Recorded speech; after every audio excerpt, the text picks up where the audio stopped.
You entered the cavern, the sound of rushing water from nearby coming in, the smell of smoke and soot from the forge that the old dwarven blacksmith built down here years ago. You'd come down here to find him, to invite him to the local festivities going on, and maybe to see if you could get a tong or two to help out with the grilling and barbecuing. Suddenly you hear the sound of 3 plops, 2 behind you and 1 on the bridge in front of you. A mind flare steps out from behind some packages and cargo. You suddenly realize now why the old dwarf was late to dinner. Roll for initiative. Hey everybody, and welcome back today. So I got an interesting one for us. I got challenged to make a miniature. Now that's way outside of my wheelhouse and my comfort zone. I typically just do miniature terrain. But my friend over at TikTok, always eating potatoes, challenged me to make a slime or a pudding. And I went and took that challenge. And not only did I make one, I made 3. Now, I figured I would show you guys how I made these ones, and it's a little bit of an interesting one. So, might as well just get to it. Right on, let's do it. Alright, so I took a moment and thought about this, and I'm going to make a green slime here. And I know green slimes are typically just puddles and goo that hang on the wall or drip from the ceiling, but that doesn't make for a very exciting mini. So what we're going to do here is we're going to start by getting a cold bowl of water, and I'm going to take my hot glue gun and I'm going to try and make circles with the hot glue in the water that are about an inch in size. Luckily here, as you can see, I've got a crafting I'm not sure what you call it, crafting board, but as you can see, it's got little grids that are about an inch by an inch, so it really does help me try to circle the square, so to speak. Gosh, I love that old term. Anyway, so as you're doing this, if you plan to do this like I'm doing, I'm not sure if anybody else will, try not to burn yourself when you pick these out of the water. Like, give them a few moments to cool down. I had literally just melted ice and did this, thinking it would work well for me, and reached in about 30 seconds after finishing up one of these guys, and it burned so bad. Like, my fingers felt like roasted turkey. So just be safe not to do that, and then just try to do the best circles you can if you're going to follow my method. As you can see, I am doing the best circles I can here. And then I'm just going to let them cool down for a bit.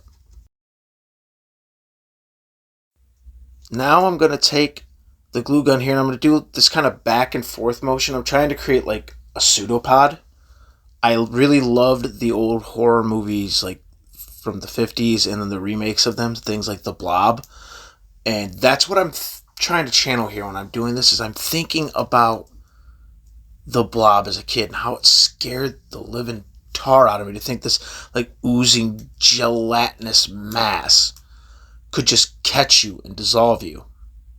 Funny how later down the road the monster manual would introduce me to a creature called the gelatinous cube, which would then totally re-spark that fear of the blob in me. So like I said, I'm just going back and forth a couple times over each pseudopod as best I can to get kind of some roping and some ribboning going on here. And then I'm just going to let it cool like I did the circles. And once it's all said and done, I'm taking some crazy glue here, and I'm just going to super glue them onto the circular base I made. In retrospect, I probably could have set these guys here and just took in the hot glue gun and tapped the ends and melted the glue down and stuck it here. But hey, hindsight's 20/20. And the super glue worked just fine. It didn't have any chemical reactions. It only took about 30 seconds of holding it there for it to stick on, and I had some little gloopy gloppy things that looked like they were shooting pseudopods at you, or like those cool pictures from the sun where the lava and the stars shooting up and you see that stream and it falls right back down into the sun. So cool. Again, since I was going with green slimes here, I grabbed some of my favorite paint for minis, which is green acrylic So-Flats. These are by Golden, by the way. They're golden acrylic So-Flats. The matte on these guys is amazing, and that green just pops. And I'm just going to hit this everywhere with this green. Just this goopy, slimer green, like I'm in the Ghostbusters or something. And I'm just going to get it all over this place. I'm not even going to worry about it. And if you're wondering what happened in between here, yes, I did go outside and primer these guys. No, the conditions were not right for filming me priming anything. It would have been just horrible. So what I used was I use a Rust-Oleum 2X primer, by the way, if you're wondering. And then just went out and spray painted them. Well, it's not even real spray painting, but you get my point. Anyway, went out there, just sprayed them real quick with the primer and brought them in here. And as you can see, painted with that slime green.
Once I had them all painted up, I just pulled out some of my homemade dark wash and just gave them a quick dip. I could have used some of my Vallejo washes on this, but I decided that I wasn't going to do that because I didn't want the black inkiness to dilute the green too much. So I just used one of my homemade washes here because I just want some of those low spots to be highlighted, and that's it. Just real simple stuff. And when it's all said and done, I will take this back outside and I will spray on a finish or varnish on this. I use Mod Podge matte typically, but in this case, I went with Mod Podge high gloss because I want them to look liquid. Once I had the sealant dried and it was ready to go, I grabbed some of my 1-inch clear plastic bases that I use for any miniatures I get from like Reaper's Bones, or if I get one that I like that I don't like the base for, I have a clear set of plastic bases. And in these guys' case, I am going to use these clear plastic bases to set these slimes on. How do we base our slimes? Real easy. I just do the old trick of some super glue right on the low spots. As you can see, I put some sticky tack on there so I would know where the low spots were. And then I just apply the glue to that spot, set it down on that clear base, and I will not touch it again until it's dried. Usually 35 to 45 seconds. Super glue is awesome. By the way, if you ever need to make your super glue dry faster, a little bit of baking soda sprinkled on there will help. It chemical reaction, man, just makes it instantly dry. And there you have it, guys. All right, guys. There they were. Pretty simple to make, huh? So this was my first time making these guys, and to be fair, like, it wasn't too hard. I probably could have did a little better than the ropey goops here I did, but I'll be honest with you, I'm far more impressed with what I pulled off than I thought I was going to. That being said, am I going to start making miniatures? Probably not. I might here or there kit bash a couple and make my own custom ones here or there, but I don't think it's going to be one of my regular hobby traits, if you understand. Though I gotta say it was fun. So, honestly, if you're looking for a quick, fun miniature to make, I really don't think you could go wrong making slimes and puddings and jellos like this. To be fair, though, I didn't mention this when I was making the video or at the beginning, but I will say it here now. I was very tempted to go find like a fake Hershey's Kiss and just paint it blue with some little white eyes and a little red mouth and be like, hey, blue slime. So I hope you guys enjoyed this. I hope that some of you guys actually go out of your way and make a couple of these ones for your games and just throw some random colored slimes at your players. You guys have a great one. Get out there and get crafting.